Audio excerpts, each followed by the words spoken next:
Okay, welcome to the vocabulary lesson for the role of media 1 topic. Here we go.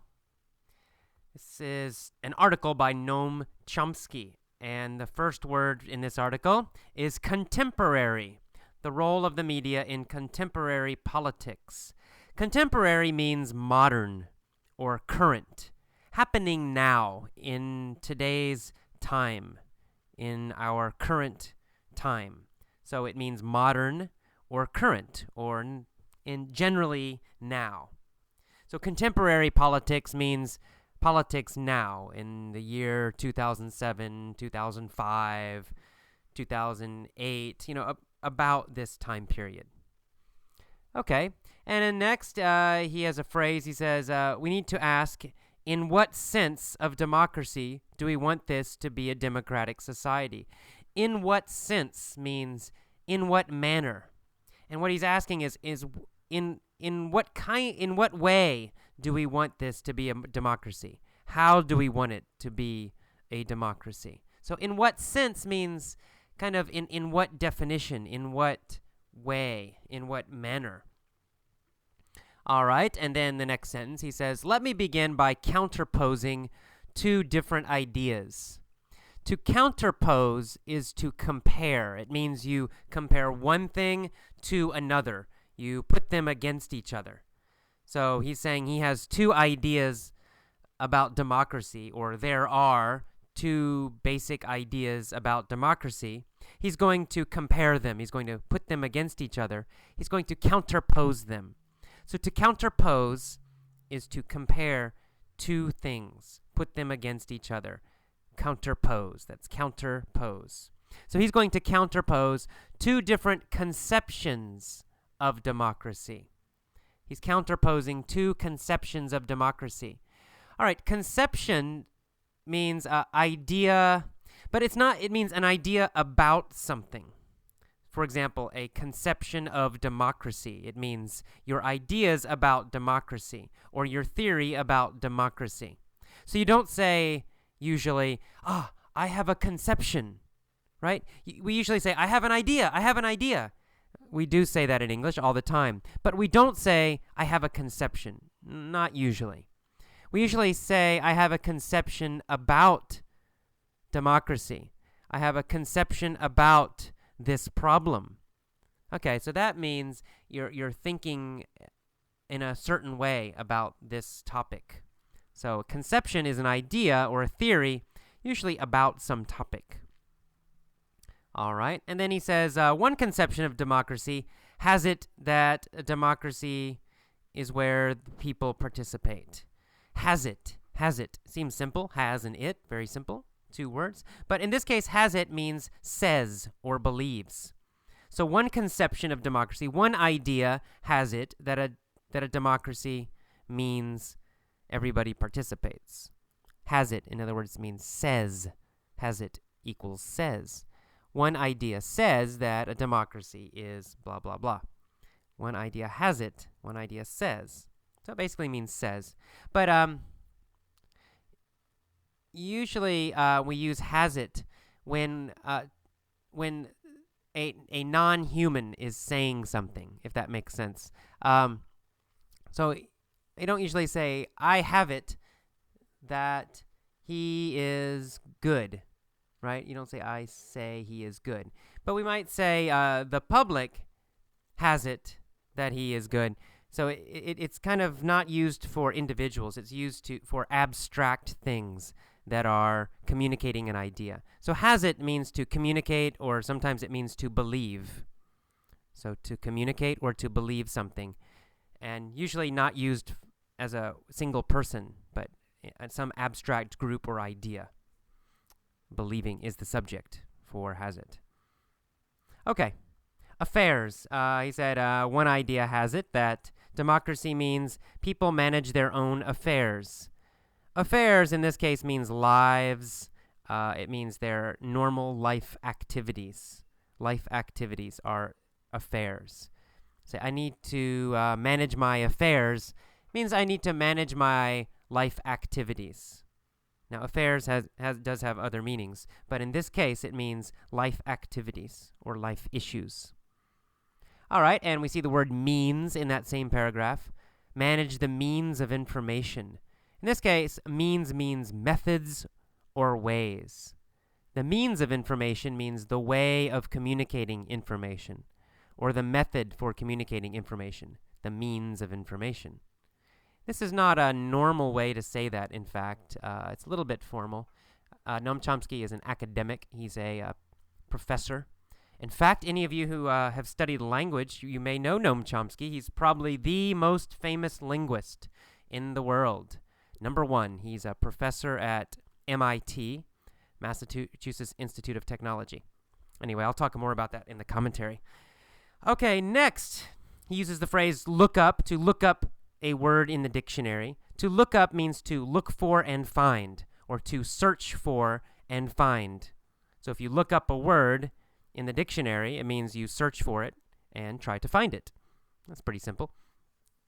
We see the word alternative, an alternative idea of democracy. So alternative means another choice, right? Another kind, or another choice, or another possible choice. An alternative idea means a different idea, right? Another idea, a different idea, another kind of idea. All right, and this idea says the public, people, must be barred from managing their own affairs. Barred from means prevented. It's one of those two-word verbs. To be barred from means to be denied or prevented or stopped from doing something. For example, you might say, I am barred from that restaurant. It means I cannot go into the restaurant. Maybe I did something bad in the restaurant. Maybe I stole something from them, or I yelled and whatever. But they say, okay, you can never come to this restaurant again. You are barred from this restaurant. Right? To be barred from means you're prevented from coming in. He's saying that one idea of democracy is that normal people must be barred from managing their own affairs. So they must be prevented from managing their own lives, important things. All right. We see the adverbs narrowly and rigidly controlled. Controlled's an verb, sorry. Narrowly and rigidly controlled. So narrowly controlled means in a careful way, in a very tight way. Right? Doesn't mean you don't have many choices. If you are narrowly controlled, it means you only get a few choices. The person who's controlling you gives you only a few choices. You are narrowly controlled. Rigidly controlled means no flexibility, very tough, right? Very, very tough. There are tough rules, and you cannot break them. So that's rigidly. To do something rigidly means you do it in only one way. You can't change. You can't adapt. Rigidly. All right, and he said that may sound like an odd idea of democracy. We've had this before, but odd means strange here. It means strange. That may sound like a strange idea of democracy. That may sound like an odd idea of democracy. So odd here means strange. He says, but it's the prevailing idea. It's the prevailing conception. It's the prevailing idea. Prevailing means the most common, or the majority idea. So he's saying this is actually the prevailing idea. It's the most common idea about democracy. The most common idea, the prevailing idea in most countries is that common people, normal people, are not smart enough to manage important things, right? Educated people, rich people, basically, have to control them somehow. That's the prevailing idea of democracy. It's the most common idea. It's the majority idea. It's the most powerful idea. Okay, the prevailing idea. And then he says, it is the prevailing idea not just in operation, but also in theory. In operation means in use, how something is actually done, how it is done in reality, right? Not in idea. In theory means in idea. Right? It means talking about it, thinking about it, in theory. So this is the idea in theory. It means this is the idea people talk about, think about.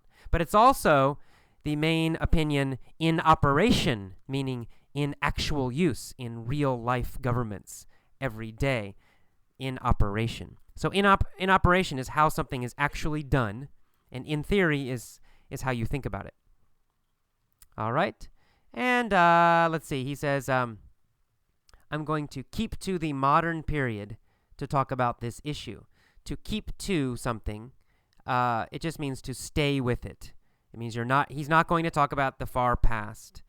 He's going to keep to the modern period. He's going to stay with the modern period only. So keep to means stay with. All right, and then we see a word notion. He's going to talk about different notions of democracy. Notion means idea. Idea. And it's very close to the word idea. So you can say, I have a notion. It sounds a little strange. It's usually means a small idea or an opinion idea. And it's maybe a little more formal. But you can say that. It's used very similar to the word idea. So notion, a notion of democracy means some idea or opinion of democracy. So notion is idea, basically. And then he uses the word, our final word, disinformation. He's going to talk about in his future articles the problem of media and disinformation. Well, you know what information is, right? Information means, information. How do I talk? It means, knowledge about things that happened. So stories in the news, this is information. There's a war in Iraq, that's information. All right, what is disinformation? Dis makes it negative. Negative information. What does that mean? Well, disinformation, in fact, means propaganda or lies, official lies, basically, or wrong information. But it's not wrong information by accident, right? Someone writes an article and they make a mistake, for example. They make a mistake, but it's an accident. They think it's correct. It's an accident. That is not disinformation. That's not disinformation. It's just a mistake. It's wrong. It's a mistake. But if the government creates a story and they know it's a lie, they know it's wrong, but they tell the reporters, they tell the news shows it to everybody, that's disinformation, right? The people who created it know it's wrong. They know it's a lie, but they want to change people's minds. They want to control them somehow. So it's called disinformation. Disinformation, very similar to the word propaganda. Propaganda and disinformation are very, very similar. All right, that is all for the vocabulary lesson. Listen a few times. It's a short article, but there are some difficult words in there. So listen as many times as you need to. All righty, bye-bye.